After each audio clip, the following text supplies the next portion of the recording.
ಅಖಿಲಾಂಡ ಕೋಟಿ ಬ್ರಹ್ಮಾಂಡ ನಾಯಕ ರಾಜಾದಿರಾಜ ಯೋಗಿರಾಜ ಪರಬ್ರಹ್ಮ ಶ್ರೀ ಸಚ್ಚಿದಾನಂದ ಸದ್ಗುರು ಸಾಯಿನಾಥ್ ಮಹಾರಾಜ್ ಕಿ ಜೈ.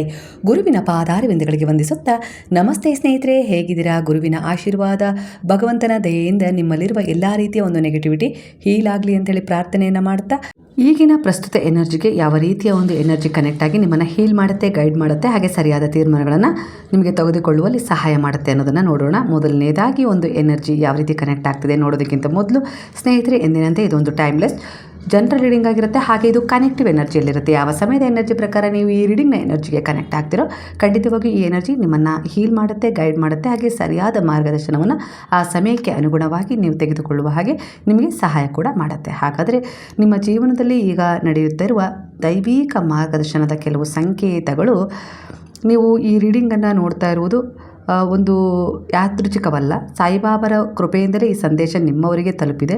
ನಿಮ್ಮ ಮನಸ್ಸಿನಲ್ಲಿ ಯಾವುದಾದ್ರೂ ಪ್ರಶ್ನೆ, ಆತಂಕ, ನಿರೀಕ್ಷೆ ಅಥವಾ ಪ್ರಾರ್ಥನೆ ಇದ್ದರೆ ಈ ಕ್ಷಣ ಅದನ್ನು ಬಾಬಾರವರ ಪಾದಗಳಲ್ಲಿ ಸಮರ್ಪಿಸಿ. ಯಾಕಂದರೆ ಇಂದು ಬಾಬಾ ನಿಮ್ಮೊಂದಿಗೆ ನೇರವಾಗಿ ಮಾತನಾಡಲು ಬಯಸ್ತಾ ಇದ್ದಾರೆ ಅನ್ನೋ ರೀತಿಯಲ್ಲಿ ಮೊದಲನೇದಾಗಿ ಒಂದು ಎನರ್ಜಿ ಕನೆಕ್ಟ್ ಆಗ್ತಿದೆ. ಇಲ್ಲಿ, ನನ್ನ ಮಗು, ಎಲ್ಲವೂ ಚೆನ್ನಾಗಿಯೇ ಇದೆ. ನೀನು ಕೆಲವೊಮ್ಮೆ ಭವಿಷ್ಯದ ಬಗ್ಗೆ ಚಿಂತಿಸುತ್ತೀಯ, ಕೆಲವೊಮ್ಮೆ ಎಲ್ಲವೂ ಕೈಯಿಂದ ಜಾರಿ ಹೋಗುತ್ತಿರುವಂತೆ ಅನ್ನಿಸುತ್ತಿದೆ. ಆದರೆ ನಾನು ನಿನ್ನ ಜೀವನದ ಪ್ರತಿಯೊಂದು ಹೆಜ್ಜೆಯನ್ನು ನೋಡುತ್ತಿದ್ದೇನೆ. ನಿಮ್ಮ ಈಗಿನ ಪ್ರಸ್ತುತ ಭಾವನೆಗೆ ತಕ್ಕ ಹಾಗೆ ನೀವು ಯಾವ ರೀತಿ ಅವರಲ್ಲಿ ಒಂದು ಮನವಿಯನ್ನು ಸಲ್ಲಿಸಿದಿರೋ, ಯಾವ ರೀತಿ ಅವರಲ್ಲಿ ಒಂದು ಪ್ರಾರ್ಥನೆಯನ್ನು ಮಾಡುತ್ತಾ ಇದ್ದೀರೋ, ಅದಕ್ಕೆ ತಕ್ಕ ಹಾಗೆ ಅವರಿಂದಲೇ ನಿಮಗೆ ನೇರವಾದ ಒಂದು ಸಂದೇಶ ಸಿಗ್ತದೆ. ನಾನು ನಿನ್ನ ಜೊತೆಯಲ್ಲಿರುವಾಗ ಭಯಕ್ಕೆ ಯಾವ ಸ್ಥಾನವೂ ಇಲ್ಲ. ನಿನ್ನ ಹೃದಯದಲ್ಲಿ ಧೈರ್ಯ ತುಂಬು. ನೀನು ಈಗ ಎದುರಿಸುತ್ತಿರುವ ಸವಾಲುಗಳು ನಿನ್ನನ್ನು ಮುರಿಯಲು ಬಂದಿಲ್ಲ, ನಿನ್ನನ್ನು ಇನ್ನಷ್ಟು ಬಲಿಷ್ಠನನ್ನಾಗಿ ಮಾಡಲು ಬಂದಿವೆ. ನಿನ್ನ ಜೊತೆ ನಾನಿದ್ದೀನಿ ಅನ್ನೋ ರೀತಿಯಲ್ಲಿ ಹೇಳ್ತಾ ಇದ್ದಾರೆ. ನಿಮಗೆ ಪದೇ ಪದೇ ಒಂದು 11 ಸಂಖ್ಯೆ ಆಗಿರ್ಬೋದು, ಕೆಲವೊಂದು ಪದೇ ಪದೇ ಜೋಡಿ ನಂಬರ್ಗಳು ಕಾಣಿಸ್ಕೊಳ್ತಾ ಇದ್ದಾವೆ. ಅಂದರೆ ಇದು ಒಂದು ವಿಶೇಷವಾದ ಆಶೀರ್ವಾದದ ಸಂಕೇತ ಅನ್ನೋ ರೀತಿಯಲ್ಲಿ ಕನೆಕ್ಟ್ ಆಗ್ತದೆ. ಇದು ದೈವಿಕ ಬಾಗಿಲು ತೆರೆಯುತ್ತಿರುವ ಸಮಯವನ್ನು ಸೂಚಿಸ್ತಾ ಇದೆ.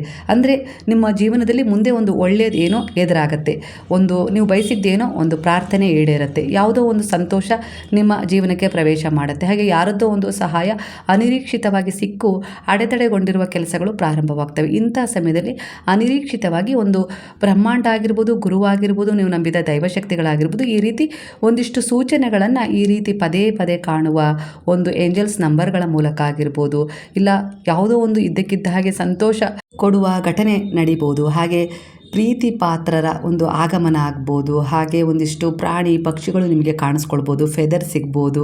ಹಾಗೆ ಯಾರಾದರೂ ನಿಮಗೊಂದು ನವಿಲುಗರಿ ಇಲ್ಲ ಒಂದು ಗಿಡವನ್ನು ತಂದು ಕೊಡ್ಬೋದು, ಹೂವನ್ನು ತಂದು ಕೊಡ್ಬೋದು. ಇವೆಲ್ಲವೂ ಕೂಡ ಏಂಜಲ್ಸ್ ಸಂಕೇತವಾಗಿದೆ. ದೈವಿಕ ಬಾಗಿಲು ತೆರೀತಾ ಇದೆ. ಅಂದರೆ ನಿಮ್ಮ ಪ್ರಾರ್ಥನೆಗಳು ಭಗವಂತನಿಗೆ ಕೇಳಿಸಲ್ಪಟ್ಟಿವೆ. ನೀವು ಕೇಳಿದ್ದಕ್ಕೆ ಮಾತ್ರವಲ್ಲ, ಅದಕ್ಕಿಂತ ಉತ್ತಮವಾದಕ್ಕೆ ಒಂದು ದಾರಿ ಮಾಡಿಕೊಡ್ತಾ ಇದ್ದಾವೆ ಅನ್ನೋ ರೀತಿಯಲ್ಲಿ ಒಂದು ಸೂಚನೆ ಆಗಿರುತ್ತೆ. ಹಾಗೆ ನೀವು ಒಂಟಿಯಾಗಿಲ್ಲ. ನಿಮ್ಮ ಪೂರ್ವಜರ ಆಶೀರ್ವಾದ, ಗುರುಗಳ ಕೃಪೆ ಮತ್ತು ದೈವಿಕ ಶಕ್ತಿಗಳು ನಿಮ್ಮ ಸುತ್ತಲೂ ರಕ್ಷಾ ಕವಚದಂತೆ ನಿಂತಿವೆ ಅನ್ನೋ ರೀತಿಯಲ್ಲಿ ಗುರು ಹೇಳುತ್ತಿದ್ದಾರೆ. ನೀವು ಕೆಲವೊಮ್ಮೆ ಕಾಣದ ಸಹಾಯವನ್ನು, ಹೇಗಂದರೆ ನೀವು ನಿರೀಕ್ಷೆನೇ ಮಾಡಿರಲ್ಲ ಅಲ್ಲಿಂದ, ಅಂತಹ ಒಂದು ಸ್ಥಳದಿಂದ, ಅಂತಹ ಒಬ್ಬ ವ್ಯಕ್ತಿಯಿಂದ ನಿಮಗೆ ಇದ್ದಕ್ಕಿದ್ದ ಹಾಗೆ ಸಹಾಯ ಸಿಗ್ತದೆ. ಸಮಯಕ್ಕೆ ಸರಿಯಾಗಿ ಸಿಗುವ ಒಂದು ಅವಕಾಶ ಕೂಡ ಆಗಿರ್ಬೋದು, ಒಂದು ಸಮಯಕ್ಕೆ ಸರಿಯಾಗಿ ಒಂದು ಭರವಸೆ, ಒಂದು ಸಲಹೆ ಸಿಗ್ತಾ ಇದೆ, ಒಂದು ಅದ್ಭುತವಾದ ರಕ್ಷಣೆ. ಅವೆಲ್ಲವೂ ದೈವಿಕವಾದ ಮಾರ್ಗದರ್ಶನದ ರಕ್ಷಣೆ ಅಂದರೆ ಸಂಕೇತಗಳಾಗಿರ್ತವೆ. ಅಂದರೆ ನಿಮಗೆ ಯಾರದ್ದೋ ಮೂಲಕ ಒಂದು ಸಲಹೆ ಸಿಕ್ಕು ಮನಸ್ಸಿಗೆ ತೃಪ್ತಿ ಆಗ್ತಾ ಇದೆ, ಖಂಡಿತ ಎಲ್ಲ ಒಳ್ಳೆಯದಾಗತ್ತೆ. ಆ ಸಲಹೆ ಮೇರೆಗೆ ನೀವು ಕೆಲವು ತೀರ್ಮಾನಗಳನ್ನು ತಗೊಳ್ತೀರಾ, ಕೆಲವು ನಿಮ್ಮ ನಡೆ ನುಡಿಯನ್ನು ಬದಲಾಯಿಸ್ಕೊಳ್ತೀರಾ, ಕೆಲವರನ್ನು ಬದಲಾಯಿಸುವ ಪ್ರಯತ್ನ ಮಾಡ್ತಾ ಇದ್ದೀರಾ. ಅಂದರೆ ಆ ಸಲಹೆ ನಿಮ್ಗೆ ಅಷ್ಟೊಂದು ಸಹಾಯ ಮಾಡ್ತಾ ಇದೆ ಅಂದರೆ ಅದು ನೀವು ನಂಬಿದ ದೇವರ ಒಂದು ಸಲಹೆಯೇ ಆಗಿರುತ್ತೆ. ಆ ಮಾರ್ಗದರ್ಶನದ ಮೂಲಕ ನಿಮ್ಮನ್ನು ಬಂದು ತಲುಪಿರುತ್ತೆ ಅನ್ನೋ ರೀತಿಯಲ್ಲಿ ಕಾಣಿಸ್ತಾ ಇದೆ. ಇದು ನಡೀತಾ ಇದೆ ನಿಮ್ಮ ಜೀವನದಲ್ಲಿ. ನೀವು ನಂಬಿದ ದೈವಶಕ್ತಿ, ನಾನು ಹಲವಾರು ರೂಪಗಳಲ್ಲಿ ನಿನ್ನನ್ನು ಮಾರ್ಗದರ್ಶನ ಮಾಡ್ತಾ ಇದ್ದೀನಿ, ನಿನ್ನ ಅಂತಃಕರಣದ ಧ್ವನಿಯನ್ನು ಆಲಿಸು. ಗದ್ದಲದಲ್ಲಿ ಭೌತಿಕ ವಿಚಾರಗಳ ಕಡೆ ಹೆಚ್ಚು ಗಮನ ಕೊಡ್ತಾ ಇದೆಯಾ, ಹಾಗಾಗಿ ನಾನು ನಿನ್ನ ಅಂತಃಕರಣದ ಮೂಲಕ ಮಾತಾಡ್ತಾ ಇರುವ ಧ್ವನಿ ನಿನಗೆ ಕೇಳ್ತಾ ಇಲ್ಲ ಅನ್ನೋ ರೀತಿಯಲ್ಲಿ ಕೆಲವರಿಗೆ ಎಚ್ಚರಿಸ್ತಾ ಇದ್ದಾರೆ ಗುರು. ಹಾಗೆ ಕೆಲವರ ಪ್ರಸ್ತುತ ಎನರ್ಜಿಗೆ, ನನ್ನನ್ನು ಕೇವಲ ಸಂಕಷ್ಟ ಬಂದಾಗ ಮಾತ್ರ ನೆನಪಿಸಿಕೊಳ್ಬೇಡ, ಸಂತೋಷದಲ್ಲೂ ನನ್ನನ್ನು ನೆನಪು ಮಾಡು. ನಿನ್ನ ಪ್ರತಿಯೊಂದು ಕಾರ್ಯವನ್ನು ಭಕ್ತಿಯಾಗಿ ಮಾಡು. ಭಕ್ತಿ ಅಂದರೆ ದೇವಸ್ಥಾನಕ್ಕೆ ಹೋಗೋದು ಮಾತ್ರ ಅಲ್ಲ, ಪ್ರೀತಿ, ದಯೆ, ಸತ್ಯ ಮತ್ತು ನಂಬಿಕೆಯಿಂದ ಬದುಕೋದು. ನೀನು ಮಾಡುವ ಪ್ರತಿಯೊಂದು ಒಳ್ಳೆಯ ಕಾರ್ಯವೂ ನನ್ನವರೆಗೆ ತಲುಪ್ತಾ ಇದೆ. ನಿನ್ನ ಭಕ್ತಿಯ ಒಂದು ಕಣ್ಣೀರು ಕೂಡ ವ್ಯರ್ಥ ಆಗಲಿಕ್ಕೆ ನಾನು ಬಿಡ್ತಾ ಇಲ್ಲ ಅನ್ನೋ ರೀತಿಯಲ್ಲಿ ಗುರು ಹೇಳ್ತಿದ್ದಾರೆ. ನಿನ್ನ ಜೀವನದಲ್ಲಿ ಸಮೃದ್ಧಿಯ ಬಾಗಿಲುಗಳು ನಿಧಾನವಾಗಿ ತೆರೀತಾ ಇದ್ದಾವೆ. ಇದು ಕೇವಲ ಹಣದ ಸಮೃದ್ಧಿಯಲ್ಲ, ಮನಃಶಾಂತಿ, ಉತ್ತಮ ಸಂಬಂಧಗಳು, ಉತ್ತಮ ಆರೋಗ್ಯ, ಒಳ್ಳೆಯ ಅವಕಾಶಗಳು, ನೀನು ಬಯಸ್ತಾ ಇರುವ ಸಂಬಂಧಗಳಲ್ಲಿ ಪರಿವರ್ತನೆ, ಅಂದರೆ ನಿಮ್ಮ ಗಂಡ ಹೆಂಡತಿಯ ಸಂಬಂಧದಲ್ಲಿ ಏನಾದರೂ ಸಮಸ್ಯೆ ಎದುರಾಗಿದೆ, ಆ ಸಮಸ್ಯೆಗಳ ಪರಿವರ್ತನೆ ಕೂಡ ನಿನಗೆ ಸಮೃದ್ಧಿಯಾಗಿದೆ ಅಲ್ವ ಕಂದ, ಅದನ್ನೇ ನಾನು ಮಾಡ್ತಾ ಇದ್ದೀನಿ. ಮತ್ತು ಆಧ್ಯಾತ್ಮಿಕ ಬೆಳವಣಿಗೆಗೂ ಅದು ಕೂಡ ಸಮೃದ್ಧಿಗೆ ಕಾರಣವಾಗಿದೆ. ನಿನ್ನಲ್ಲಿ ಎಲ್ಲ ಆಗ್ತಾ ಇರುವ ಈ ಪ್ರತಿ ಬದಲಾವಣೆ ಕೂಡ ಸಮೃದ್ಧಿಯ ಲಕ್ಷಣ ಆಗಿದೆ ಅನ್ನೋ ರೀತಿಯಲ್ಲಿ ನಾನು ಸೂಚನೆ ಕೊಡ್ತಾ ಇದ್ದೀನಿ. ಗಮನಿಸು, ನೀನು ಬಹಳ ದಿನಗಳಿಂದ ಕಾಯ್ತಾ ಇದೀಯಾ. ನಿನ್ನ ಜೀವನದಲ್ಲಿ ಒಬ್ಬ ವ್ಯಕ್ತಿ ಬದಲಾಗಬೇಕು, ನಿನ್ನ ಬಗ್ಗೆನೂ ಕಾಳಜಿ ಪ್ರೀತಿಯನ್ನು ತೋರಿಸ್ಬೇಕು, ಹಾಗೆ ನಿನಗೆ ಬೆಲೆ ಕೊಡಬೇಕು, ನಿನ್ನ ಮಾತುಗಳಲ್ಲಿ ಅವರು ನಂಬಿಕೆ ಇಡಬೇಕು ಅಂತ ಹೇಳಿ ಆ ಆರಂಭವನ್ನು ಕಾಯ್ತಾ ಇದೆಯಾ. ಖಂಡಿತ ತಾಳ್ಮೆ ಇಟ್ಕೋ. ಬೀಜ ಬಿತ್ತಿದ ತಕ್ಷಣ ಫಲ ಬರೋದಿಲ್ಲ, ಆದರೆ ಸರಿಯಾದ ಸಮಯದಲ್ಲಿ ಅದು ಫಲ ನೀಡುವುದು ಖಚಿತ. ಅದರಲ್ಲಿ ಯಾವ ಸಂಬಂಧದಲ್ಲಿ ನೀವೊಂದು ಬದಲಾವಣೆ ಆಗಬೇಕು ಅಂತೇಳಿ ಕಾಯ್ತಾ ಇದ್ದೀರೋ ಆ ಪ್ರಾರ್ಥನೆಯನ್ನು ಆ ಬಾಬಾರವರ ಪಾದಗಳಿಗೆ ಸಮರ್ಪಣೆ ಮಾಡಿ ತಾಳ್ಮೆಯಿಂದ ಸಹಿಸಿಕೊಂಡು ಬದಲಾಗತ್ತೆ, ಇವತ್ತೆಲ್ಲ ನಾಳೆ ಸರಿಯಾಗತ್ತೆ ಅಂತ ಹೇಳಿ ಅಂದ್ಕೊಂಡಿದ್ದೀರೋ ಖಂಡಿತ ಅದು ನಡೆದೇ ತೀರುತ್ತೆ ಅನ್ನೋ ರೀತಿಯಲ್ಲಿ ಗುರು ಹೇಳ್ತಾ ಇದ್ದಾರೆ.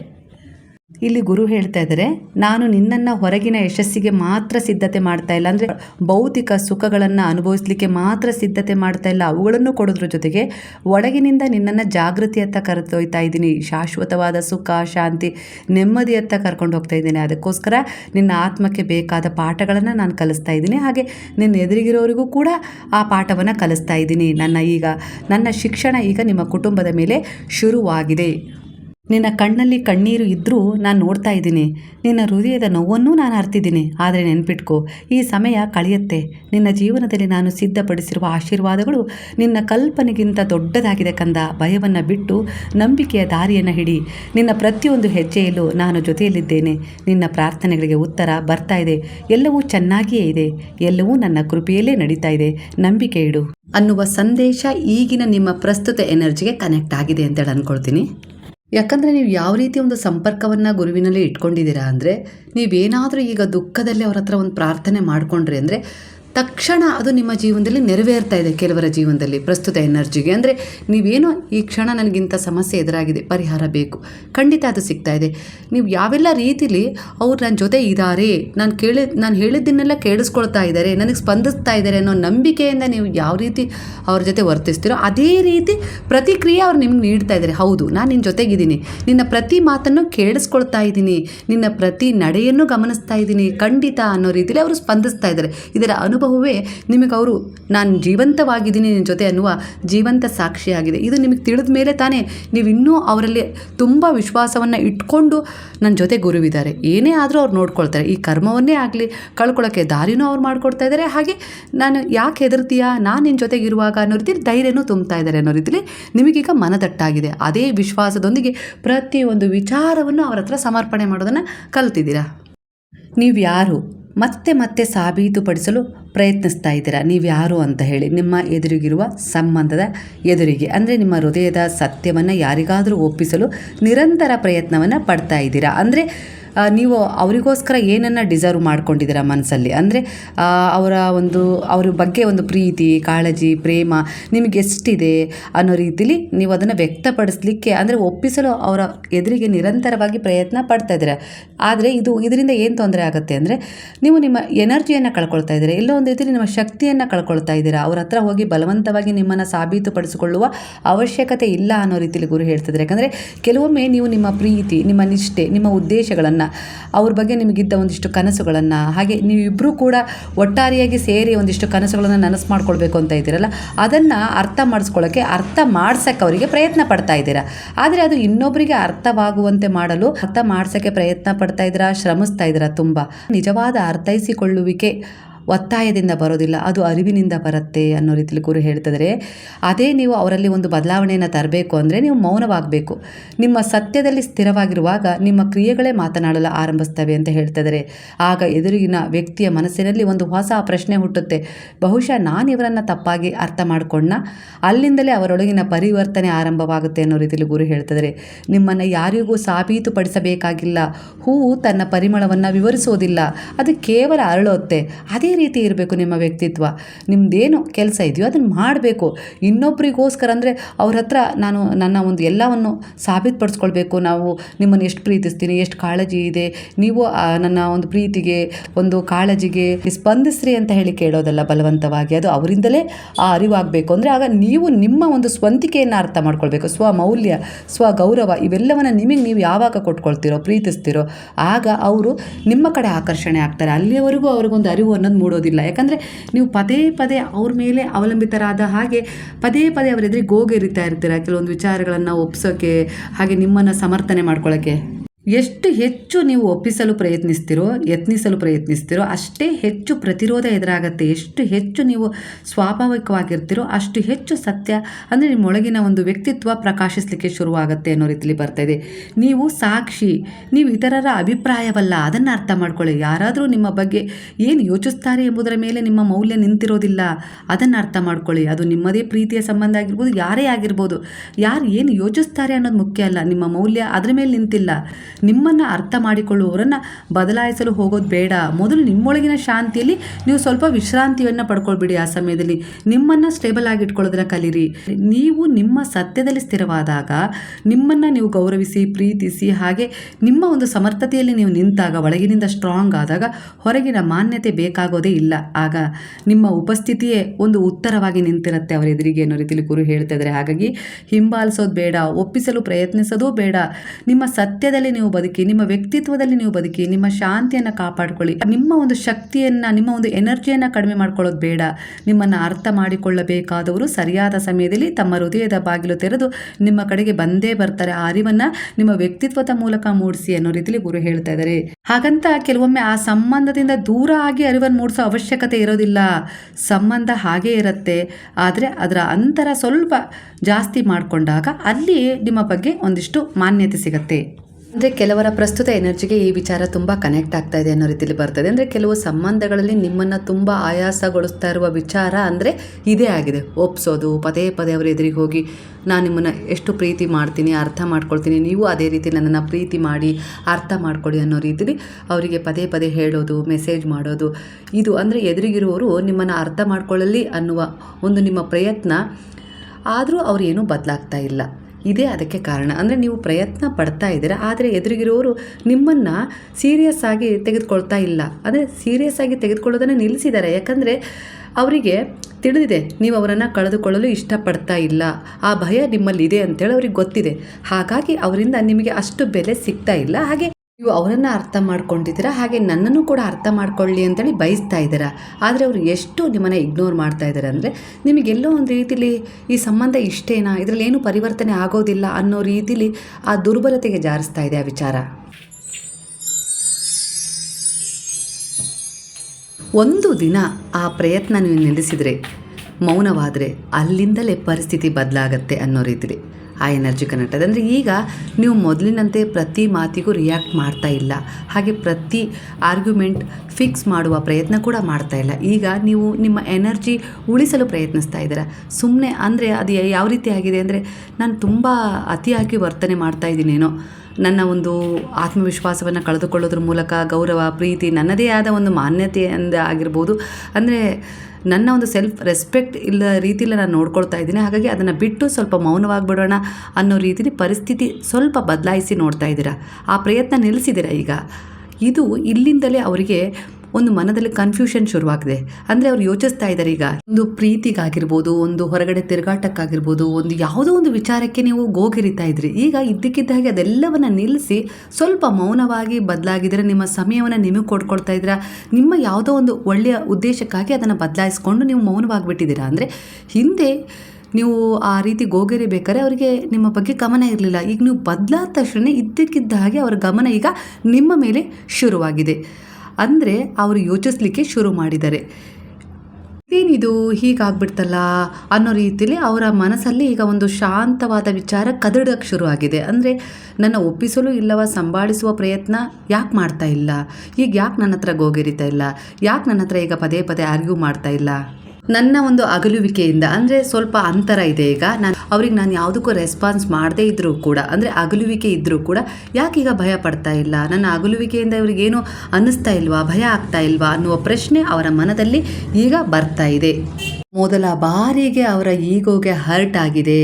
ನಿಮ್ಮ ಬಗ್ಗೆ ಒಂದು ಕ್ಯೂರಿಯಾಸಿಟಿ ಶುರುವಾಗಿದೆ. ಅಂದರೆ ಅದು ಅನುಭವ ಆಗ್ತಾ ಇದೆ ಅವರಿಗೆ. ಅಂದರೆ ಎಲ್ಲೋ ಒಂದು ರೀತಿಯಲ್ಲಿ ಅವರಲ್ಲೊಂದಿದ್ದ ಸಣ್ಣ ಅಹಂಕಾರ, ನಾನು ಅನ್ನೋ ಒಂದು ವ್ಯಕ್ತಿತ್ವಕ್ಕೆ ನೀವು ಹರ್ಟ್ ಮಾಡಿದ್ದೀರ, ನೋವು ಕೊಟ್ಬಿಟ್ಟಿದ್ದೀರ, ಅಂದರೆ ಪೆಟ್ಟು ಕೊಟ್ಬಿಟ್ಟಿದ್ದೀರ. ಈಗ ಅವರಿಗೆ ಇದೆಲ್ಲ ಎಲ್ಲೋ ಒಂದು ರೀತಿಯಲ್ಲಿ ನಾನು ಅವ್ರ ಬಗ್ಗೆ ತೋರಿಸ್ತಾ ಇದ್ದ ವ್ಯಕ್ತಿತ್ವ ಆಗಿತ್ತು, ಆದರೆ ಅವರು ಇವೆಲ್ಲವನ್ನ ಕೇರ್ ಮಾಡ್ತಾ ಇಲ್ಲ ಅನ್ನೋ ರೀತಿಯಲ್ಲಿ ಕ್ಯೂರಿಯಾಸಿಟಿ ನಿಮ್ಮ ಬಗ್ಗೆ ಶುರುವಾಗಿದೆ ಅನ್ನೋ ರೀತಿಯಲ್ಲಿ ಕಾಣಿಸ್ತದೆ. ಕೆಲವರ ಪ್ರಸ್ತುತ ಎನರ್ಜಿಗೆ ಇದು ಪ್ರೀತಿ ವಿಚಾರ ಆಗಿರ್ಬೋದು, ವೈಯಕ್ತಿಕ ಸಂಬಂಧ, ಯಾವುದೇ ರೀತಿ ಒಂದು ರಿಲೇಷನ್ಶಿಪ್ಪಲ್ಲಿ ತೊಗೊಳ್ಬೋದು ನಿಮ್ಮ ವೈಯಕ್ತಿಕ ವಿಚಾರಕ್ಕೆ. ಯಾಕಂದರೆ ಇದೊಂದು ಜನರಲ್ ರೀಡಿಂಗ್ ಆಗಿರುತ್ತೆ. ನಿಮ್ಮನ್ನು ಅಂಡರ್ ಎಸ್ಟಿಮೇಟ್ ಮಾಡಿ ನಿಮ್ಮ ಭಾವನೆಗಳಿಗೆ ಪ್ರತಿಸ್ಪಂದಿಸದೆ ನಿಮ್ಮನ್ನು ಇಗ್ನೋರ್ ಮಾಡಿದ ವ್ಯಕ್ತಿ ನಿಮ್ಮನ್ನು ನೋಟಿಸ್ ಮಾಡಲಿಕ್ಕೆ ಶುರು ಮಾಡಿದ್ದಾರೆ. ಈಗ ಯಾರನ್ನಾದರೂ ಬದಲಾಯಿಸಬೇಕು ಅಂದರೆ ನೀವು ಅವ್ರ ಹಿಂದೆ ಹೋಗೋದು ಏನು ಅವಶ್ಯಕತೆ ಇಲ್ಲ. ಪದೇ ಪದೇ ಮೆಸೇಜ್ ಮಾಡೋದು, ಗೋಗೆರೆಯೋದು ಅದರ ಅವಶ್ಯಕತೆ ಇರೋದಿಲ್ಲ. ನಿಮ್ಮ ಸೆಲ್ಫ್ ಕಂಟ್ರೋಲಲ್ಲಿ ನೀವು ಯಾವಾಗ ಇರಲಿಕ್ಕೆ ಶುರು ಮಾಡ್ತೀರೋ ಆಗ ಆಕರ್ಷಣೆ ಎದುರಿಗಿರೋರಿಂದ ಹೆಚ್ಚಾಗ್ತಾ ಹೋಗುತ್ತೆ ನಿಮ್ಮ ಪರವಾಗಿ. ಅಂದರೆ ಇನ್ನೊಬ್ಬರ ಹತ್ರ ನೀವು ಗೋಗೆರೆಯೋದನ್ನು ಬಿಟ್ಟಾಗ ಇಲ್ಲಿ ಒಂದು ವಸ್ತು ನಿಮ್ಮ ಬಳಿ ಮರಳಿ ಬರುತ್ತೆ, ಅದೇ ನಿಮ್ಮ ಎನರ್ಜಿ. ಅದು ಯಾವುದೋ ಒಂದು ವ್ಯಕ್ತಿಯನ್ನು ಸರಿಪಡಿಸೋಕ್ಕಾಗಿರ್ಬೋದು, ಇಲ್ಲ ಯಾರೋ ಏನೋ ಹೇಳಿದರು ಅನ್ನೋ ವಿಚಾರದ ಮೇಲಾಗಿರ್ಬೋದು, ಇಲ್ಲ ಅವ್ರು ಹೀಗೆ ಅಂದ್ಬಿಟ್ರಲ್ಲ ಹಾಗಂದ್ಬಿಟ್ರಲ್ಲ, ಅದು ಪಕ್ಕದ ಮನೆಯವರಾಗಿರ್ಬೋದು, ಯಾವುದೋ ಒಂದು ಸಂಬಂಧ ಆಗಿರ್ಬೋದು, ಗಂಡ ಆಗಿರ್ಬೋದು, ಹೆಂಡತಿ ಆಗಿರ್ಬೋದು, ಮಕ್ಕಳಾಗಿರ್ಬೋದು, ಯಾರೋ ನನಗೆ ಹೀಗಂದ್ರಲ್ಲ ಅನ್ನೋ ರೀತಿಯಲ್ಲಿ ನೀವು ಯೋಚಿಸ್ತಾ ಇದ್ದರೆ ನಿಮ್ಮ ಎನರ್ಜಿ ಡ್ರೈ ಆಗ್ತಾ ಹೋಗುತ್ತೆ. ಅಂದರೆ ಒಣಗ್ತಾ ಹೋಗುತ್ತೆ, ನಿಮ್ಮ ಶಕ್ತಿ ಕುಂದುತ್ತಾ ಹೋಗುತ್ತೆ. ಈ ಎನರ್ಜಿ ಮೊದಲೆಲ್ಲ ಅವ್ರ ಮೇಲೆ ಖರ್ಚಾಗ್ತಾ ಇತ್ತು. ಅಂದರೆ ಹೇಗೆ ಅಂದರೆ ಅವ್ರು ನನ್ನ ಬಗ್ಗೆ ಏನು ಯೋಚಿಸ್ತಾ ಇರ್ಬೋದು, ಯಾಕೆ ಆ ರೀತಿ ತಪ್ಪು ತಿಳ್ಕೊಂಡ್ರು, ಅವ್ರನ್ನ ನಾನು ಹೇಗೆ ಒಪ್ಸೋದು, ನಾನು ಸರಿ ಇದ್ದೀನಿ, ನಾನು ತಪ್ಪಲ್ಲ ಅನ್ನೋ ರೀತಿಲಿ ಈ ರೀತಿಯಾಗಿ. ಹಾಗೆ ಅವ್ರು ನನಗೆ ಯಾಕೆ ಮೆಸೇಜ್ ಮಾಡಿಲ್ಲ, ಯಾವಾಗ ಫೋನ್ ಮಾಡ್ತಾರೆ, ಯಾವಾಗ ನನ್ನ ಜೀವನಕ್ಕೆ ಮರಳಿ ಬರ್ತಾರೆ, ಇದ್ರ ಬಗ್ಗೆನೇ ನೀವು ಯೋಚಿಸ್ತಾ ಇದ್ದೀರಾ. ಇದು ಯಾವ ರೀತಿ ಆಗಿದೆ ಅಂದರೆ ಇದು ಮ್ಯಾನಿಫೆಸ್ಟ್ ಅಲ್ಲ, ಚಿಂತೆ ಆಗಿದೆ. ಇದನ್ನು ಚಿಂತನೆಯಾಗಿ ಕನ್ವರ್ಟ್ ಮಾಡಬೇಕು ನೀವು. ಆಗಲೇ ಆ ವ್ಯಕ್ತಿಗೆ ಅದರ ಅನುಭವ ಆಗುತ್ತೆ. ಅದು ಒಂದೇ ಸಾರಿ ನೀವು ಅವ್ರ ಎದುರಿಗೆ ಹೋಗಿರೋದ್ರಿಂದ, ಇಲ್ಲ ಪದೇ ಪದೇ ಅವ್ರ ಎದುರಿಗೆ ಹೋಗಿ ಅದನ್ನು ಹೇಳೋದ್ರಿಂದ ಬರೋದಿಲ್ಲ. ಸೆಲ್ಫ್ ರೆಸ್ಪೆಕ್ಟ್, ನಿಮ್ಮನ್ನು ನೀವು ಪ್ರೀತಿಸಿ ಗೌರವಿಸಿ ನಿಮ್ಮ ಒಂದು ಸ್ಥಾನಮಾನವನ್ನು ನೀವು ಕಂಡುಕೊಳ್ತಿರಲ್ಲ, ನಿಲ್ತಿರಲ್ಲ ಧೈರ್ಯವಾಗಿ. ನಿಮ್ಮ ಪರವಾಗಿ ನೀವು ನಿಲ್ಲಬೇಕು. ಬೇರೆ ಯಾರೋ ಬಂದು ನಿಮ್ಮ ಪರವಾಗಿ ನಿಂತು ನಿಮ್ಮ ಒಂದು ಈ ಸಂಬಂಧವನ್ನು ಸರಿಪಡಿಸಿ ಕೊಡೋದಿಲ್ಲ. ನಿಮ್ಮ ಪರವಾಗಿ ನೀವು ಆತ್ಮವಿಶ್ವಾಸದಿಂದ ನಿಂತು ಅದನ್ನು ಅರ್ಥ ಮಾಡಿಕೊಂಡು, ನಾನು ಯಾಕೆ ಇವ್ರ ಹಿಂದೆ ಹೋಗಿರಬೇಕು, ವಿನಾಕಾರಣ ನನ್ನ ಶಕ್ತಿಯನ್ನು ಎನರ್ಜಿಯನ್ನು ಯಾಕೆ ಆ ವಿಚಾರಗಳ ಅನಗತ್ಯ ವಿಚಾರಗಳ ಬಗ್ಗೆ, ಅನಗತ್ಯ ವ್ಯಕ್ತಿಗಳ ಬಗ್ಗೆ, ಅನಗತ್ಯ ಮಾತುಗಳ ಬಗ್ಗೆ ನಾನು ಯಾಕೆ ಅದನ್ನು ಹಾಕಬೇಕು. ಖಂಡಿತ ಅದು ಗಂಡ ಹೆಂಡತಿ ಸಂಬಂಧ, ಪ್ರೀತಿ ಸಂಬಂಧನೇ ಆಗಿರ್ಬೋದು. ಅದು ನನಗೋಸ್ಕರ ಡಿಸರ್ವ್ ಆಗಿದ್ದರೆ, ನನ್ನನ್ನು ಅವ್ರು ಅರ್ಥ ಮಾಡ್ಕೊಳ್ಬೇಕು ಅಂದರೆ ನಾನು ಹೇಗೆ ಇದ್ದರೂ ಅರ್ಥ ಮಾಡ್ಕೊಳ್ತಾರೆ.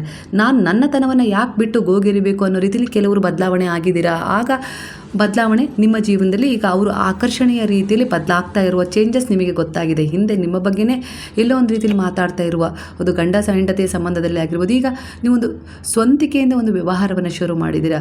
ಹಿಂದೆ ಹಗಲಿರುಳು ಯಾವುದೋ ರೀತಿಯಲ್ಲಿ ನಿಮಗೆ ಬೆಲೆನೇ ಇರಲಿಲ್ಲ, ಆದರೆ ಈಗ ಹಾಗಲ್ಲ. ಕಾಲಕ್ರಮೇಣ ಮೊದಲಿಗೆ ನಿಮಗೆ ಸಪೋರ್ಟ್ ಸಿಗಲಿಲ್ಲ, ಆದರೆ ಕಾಲಕ್ರಮೇಣ ಈಗ ಹೇಗಾಗಿದೆ ಅಂದರೆ ಅವರು ನಿಮ್ಮ ಮೇಲೆ ಡಿಪೆಂಡ್ ಆಗಿದ್ದಾರೆ. ಎಲ್ಲೋ ಒಂದು ರೀತಿಯಲ್ಲಿ ನಿಮಗೆ ಕೆಲಸ ಮಾಡಿಕೊಡೋದಾಗಿರ್ಬೋದು, ಎಲ್ಲೋ ಒಂದು ರೀತಿಯಲ್ಲಿ ನಿಮಗೆ ರೆಸ್ಪಾನ್ಸ್ ಮಾಡೋದಾಗಿರ್ಬೋದು. ನಿಧಾನವಾಗಿ ಶುರು ಮಾಡಿದ್ದು ಯಾಕೆ, ನೀವು ನಿಮ್ಮ ತನವನ್ನು ಕಂಡುಕೊಂಡಾಗ, ಸೆಲ್ಫ್ ರೆಸ್ಪೆಕ್ಟ್ ಬಂದಾಗ, ನಿಮ್ಮನ್ನು ಗೌರವಿಸಿ ಪ್ರೀತಿಸಲು ಶುರು ಮಾಡಿ, ನೀವು ಏನೋ ಒಂದು ಕೆಲಸವನ್ನು ನೀವು ಮಾಡೋಕ್ಕೆ ಶುರು ಮಾಡಿದ ಮೇಲೆ, ನೀವೇನು ಅಂತೇಳಿ ಸಾಬೀತುಪಡಿಸಿದ ಮೇಲೆ ಅವ್ರು ಬದಲಾವಣೆ ಕಂಡ್ರಲ್ವ. ಮೊದಲು ಹಾಗಾಗಿತ್ತ, ಅವ್ರು ಹಿಂದೆ ಹೋಗಿರ್ತಿದ್ರಿ, ಅನಿವಾರ್ಯವಾಗಿ ಬದುಕ್ತಿದ್ರಿ. ಈಗ ಹಾಗಲ್ಲ, ನೀವೇನು ಅಂತೇಳಿ ಪ್ರೂವ್ ಮಾಡಿದ ಮೇಲೆ ಅವರು ನಿಮ್ಮ ಒಂದು ವ್ಯಕ್ತಿತ್ವವನ್ನು ಅರ್ಥ ಮಾಡಿಕೊಂಡು ನಿಮಗೆ ಗೌರವ, ನಿಮ್ಮ ಕಡೆ ಆಕರ್ಷಣೆ ಆಗಿದ್ದಾರೆ ಅನ್ನೋ ರೀತಿಯಲ್ಲಿ ಕಾಣಿಸ್ತಾ ಇದೆ ಕೆಲವರ ಎನರ್ಜಿಗೆ. ಇನ್ನೂ ಕೆಲವರ ಎನರ್ಜಿ ಬದಲಾಗಬೇಕು, ಯಾಕಂದರೆ ಅದು ತುಂಬ ಡ್ರೈ ಆಗಿದೆ. ಅನಿವಾರ್ಯವಾಗಿ ಅವ್ರ ವಿಚಾರದಲ್ಲಿ ತುಂಬ ತಲೆ ಕೆಡಿಸ್ಕೊಂಡು ವಿಚಾರ ಮಾಡ್ತಾಯಿದ್ರೆ, ಅವ್ರು ನನಗೆ ಬೇಕು, ಹಾಗೆ ಹೀಗೆ ಏನೇನೋ, ಇಲ್ಲ ಯಾರೋ ಏನೋ ಅಂದರು, ಹಾಗಂದರು ಹೀಗಂದರು ಅನ್ನೋ ರೀತಿಯಲ್ಲಿ. ಅದರಿಂದ ಅವರ ಎನರ್ಜಿ ಡ್ರೈ ಆಗ್ತಾ ಇಲ್ಲ. ಅವ್ರು ಹೇಳಿ ಆ ಕೆಲಸ ಮಾಡಿಬಿಟ್ಟಿದ್ದಾರೆ, ನಿಮ್ಮ ಬಗ್ಗೆ ಆಡ್ಕೊಂಡಿದ್ದಾರೆ, ಇಲ್ಲ ಯಾವುದೋ ರೀತಿಯ ಒಂದು ನಿಂದನೆ ಹಿಂಸೆ ಮಾಡಿಬಿಟ್ಟಿದ್ದಾರೆ, ಅದು ಮುಗ್ದು ಹೋದ ಕತೆ. ಆದರೆ ನೀವು ಅದನ್ನೇ ಹಿಡ್ಕೊಂಡು ಯೋಚಿಸ್ತಾ ಇದ್ದೀರಾ, ಚಿಂತಿಸ್ತಾ ಇದ್ದೀರಾ ಹಗಲಿರುಳು. ಯಾಕೆ ಆ ರೀತಿ ಮಾತಾಡಿದರು, ಅದರಿಂದ ನನಗೆ ಇಷ್ಟು ನೋವಾಗಿದೆ, ಅಷ್ಟು ನೋವಾಗಿದೆ, ಅದನ್ನು ನಾನು ಮರೆಯೋದಿಲ್ಲ ಅಂದರೆ ನಿಮ್ಮ ಎನರ್ಜಿ ದಿನನಿತ್ಯ ಅದಕ್ಕೆ ಖರ್ಚಾಗ್ತಾ ಇದೆ. ಅಂದರೆ ನೀವು ದಿನನಿತ್ಯ ಏನು ಒಂದು ಫೋನನ್ನು ಚಾರ್ಜ್ ಮಾಡಿದಾಗ ಅನವಶ್ಯಕವಾಗಿ ಅದರಿಂದ ಬೆಳಗಿಂದ ಸಂಜೆವರೆಗೂ ಒಂದು ಮಗು ಹಿಡ್ಕೊಂಡು ಗೇಮ್ ಆಡ್ತಂದರೆ ಅದು ಅನವಶ್ಯಕವಾಗಿ ಅದೊಂದು ಚಾರ್ಜ್ ಕಡಿಮೆ ಆಗ್ತಾ ಇದೆ, ಯಾವುದಕ್ಕೂ ಉಪಯೋಗ ಬರ್ತಾ ಇಲ್ಲ ಅಲ್ವಾ. ಆ ಮಗುವಿಗಷ್ಟೇ ಅದೇನೋ ಒಂದು ಮನಸ್ಸಿಗೆ ಸಂತೋಷ ಪಡಿಸೋಕೆ ಅದರ ಎನರ್ಜಿನ ಅದು ಇದನ್ನು ತಗೊಂಡು ಅದು ಗೇಮ್ ಮಾಡಿ ಆ ಎನರ್ಜಿನ ಖಾಲಿ ಮಾಡ್ತಿದೆ. ಹಾಗೆ ನಿಮ್ಮ ಎನರ್ಜಿನ ಅನಗತ್ಯವಾದ ವಿಚಾರಗಳ ಕಡೆ ಕಡಿಮೆ ಆಗ್ತಾ ಇದೆ, ಅಂದರೆ ಎನರ್ಜಿ ಡ್ರೈ ಆಗ್ತಾ ಇದೆ, ಚಾರ್ಜ್ ಕಡಿಮೆ ಆಗ್ತಾ ಇದೆ. ಇದನ್ನು ಮತ್ತೆ ನೀವು ಪುನರ್ ಸ್ಥಾಪಿಸಲು ಬಹಳ ಶ್ರಮ ಪಡಬೇಕು.